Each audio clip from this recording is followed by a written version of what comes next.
Right. Ladies and gentlemen, welcome to the Innovators Edge. I am very happy to be joined today with our Chief Pricing Officer, Mr. Fred Tavan. Today we're going to introduce you to a new concept, one that we don't really talk about readily, but we should spend a little more time.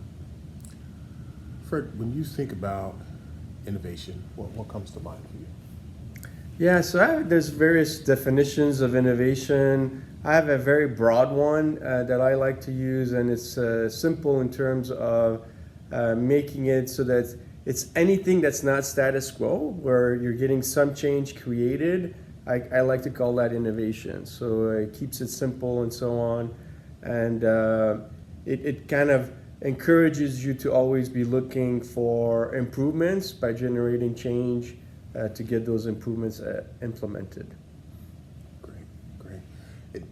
Why would that be important to a company like LGA, or I guess now we want to say Banner Life, right? Yeah, Banner Life, that's right. Yeah, it's important because the world keeps evolving, right? There's new technologies coming out all the time. Businesses always need to kind of continue to improve their bottom line, their performance in order to support growth and so on. So there's lots of different reasons why innovation is important. But ultimately, obviously, we live in a very competitive world. If we don't innovate, others will, and you do that at your own detriment, because eventually, if you fall so far behind by not innovating, then you become obsolete. So ultimately, it's a defense against becoming obsolete to have to innovate. Fred, in your field, right, failure is not something that is often embraced, right? It's something that people, frankly, say you want to avoid. How do you shift that mindset and help people to use innovation or see failure as a tool and not as something that should be avoided? Yeah, I always like to kind of remember Thomas Edison. As most people know, he invented the light bulb, and one of his sayings is, "I don't fail, or I haven't failed. I just found 10,000 ways for something that didn't work." And so that always sticks with me, and that is the way to think about failure. Because imagine if he had stopped at his 2000 experiment, and he would have given up. We wouldn't have the light bulb that we have today. So the same thing applies in the business world in most aspects of life, and we need to persevere and be very persistent about pursuing. Again, it's part of innovation thinking, and things don't always work out. When we're trying something new, things don't always work out, and if we don't have that perseverance kind of mindset to get through that and work through the obstacles and so on, then we will never get to the final destination of kind of seeing the fruits of our labor and being able to kind of affect that change. So basically, failure is part of the process, and I like to think of failure as more like an experiment. It's not so much that you're failing in life or anything, but it's just part of the growing process. That it doesn't always work out perfectly, and it doesn't always work out right away. Yeah. But as long as you persevere, you will most likely get there. I want to just revisit something you said. I think was pretty important. We always say innovation, and maybe it's a little fuzzy for people, but I think you just laid on a point there that's crystal clear, right? We've all had the 10th grade science experiment in chemistry where things bubble over, right? Experimentation is something that's pretty innate to us as people. You do it as a kid when you're either riding a bike, picking up a new sport. All through life, you're experimenting, and experimentation is probably something we don't talk a lot about in the business world. Right, what does that mean? What is experimentation for you, and how does that drive your team? That's correct. Yeah, so that's exactly right. Experimentation is not something you see often in the business world, especially if it's even more finance related, other than other industries. And there's some kind of reason for that in terms of obviously you want financial institutions that are very solid over very long periods of time. that kind of cause that type of conservatism. But again, going back to the original point that the world keeps changing, and we have to keep up with those changes, and always look for ways to improve and to get better for our clients.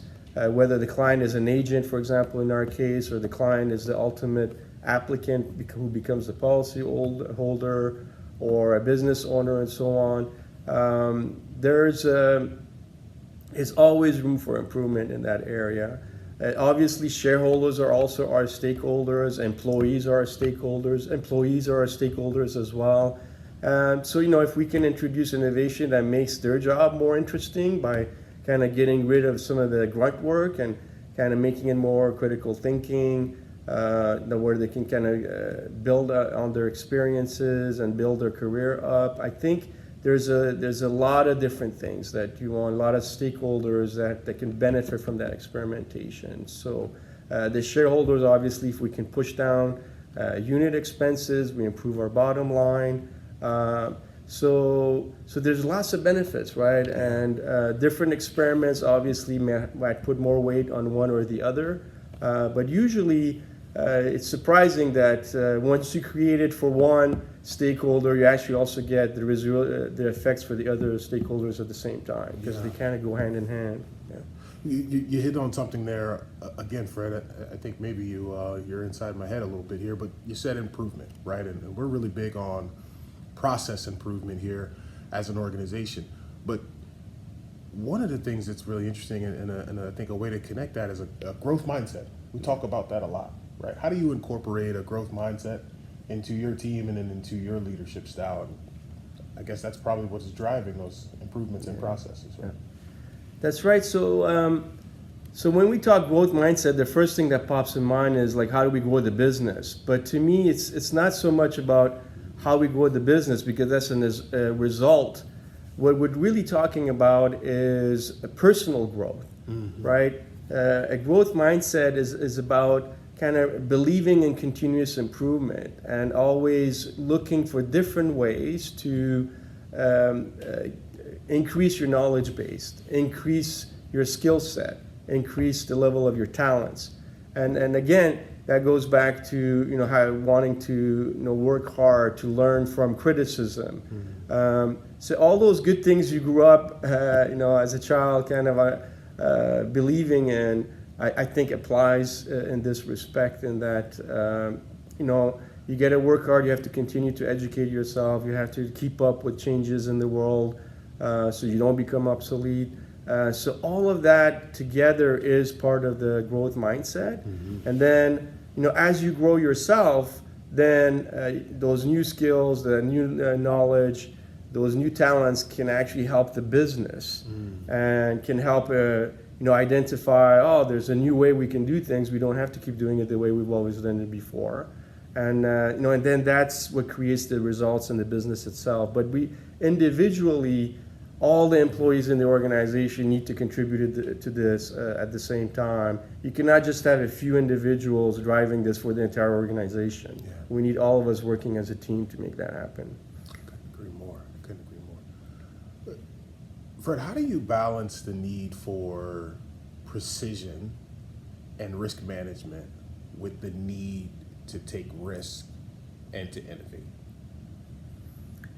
Yeah, it's a really good question. So if we go back to our own specific business, we're in the life insurance business. The way life insurance works is it's a concept called risk pooling. And risk pooling ties back to a very fundamental kind of mathematical concept called the law of large numbers.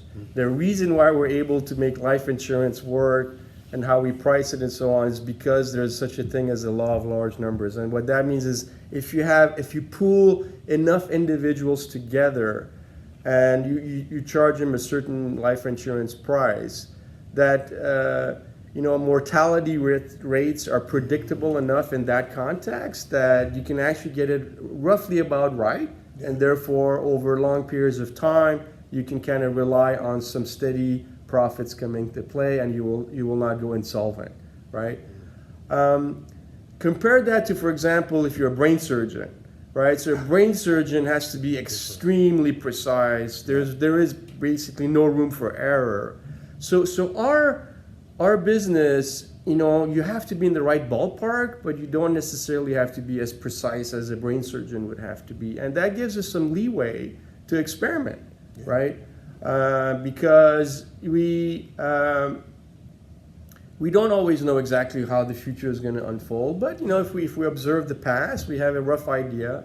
We can observe whether some things are very, very volatile over time or relatively steady. And mortality just happens to be one of those human processes that's relatively steady over time. Right? There's only two things that are certain in life: is taxes and death. Right.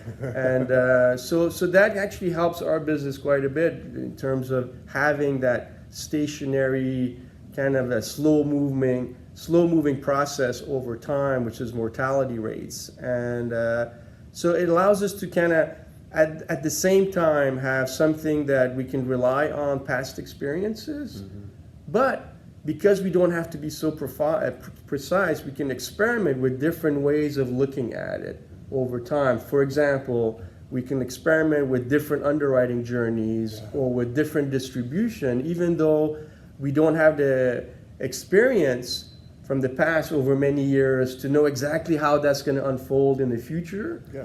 We can say, hey, we have a rough idea of how it's going to behave. Is it going to be higher risk, lower risk? Is it going to sell more or less, sell less, so on and so forth? So we can kind of make those assumptions, and then we can say, because there's more uncertainty, we can actually also charge higher margins because we need a bigger buffer in case we get it wrong. So again, it's life insurers have to be around many, many years into the future, because basically what we're selling is our word and a guarantee that we're going to be there to take care of your family down the road, and we got to make sure that happens. So we always got to make sure that we have some level of profitability and don't go insolvent over time. Otherwise, we can't keep our commitments. So that's how we can kind of create that balance. Is we're going to take a little bit more risk because we don't have the prior experience, we don't have the prior data to know exactly how it's going to unfold into the future.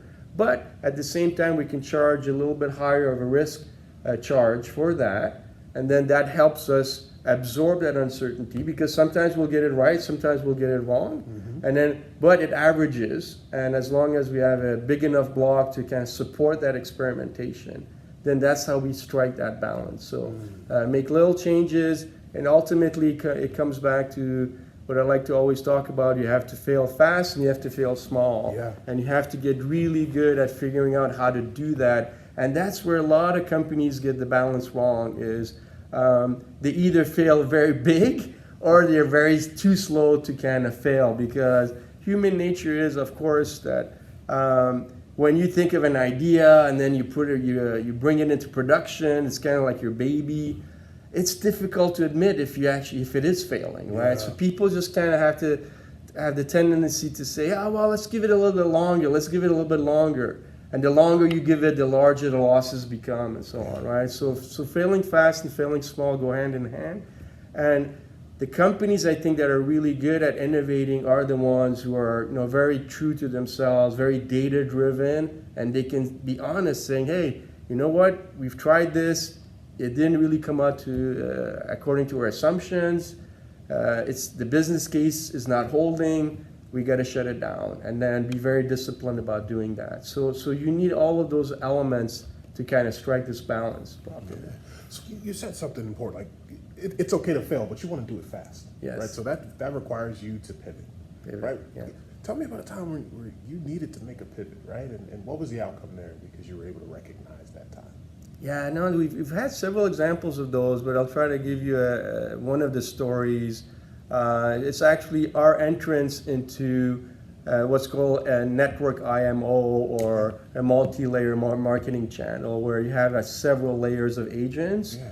And it's brand new to us. We didn't have the experience data. We didn't really know how they behaved, so on and so forth. So we had to pivot actually a couple of times, right? So we kind of we had already developed like a no exam type of journey that makes it a little bit easier for that kind of distributor to sell the product. But we underestimated the change management again that was related to these agents. They're not like the typical career agents. A lot of them are doing this on the side. Okay. And that's at least how they get started. And as they get better and better at it, maybe they'll give up their other job and just focus on that. But a lot of them, it's just their second job. They're trying to do it on the side.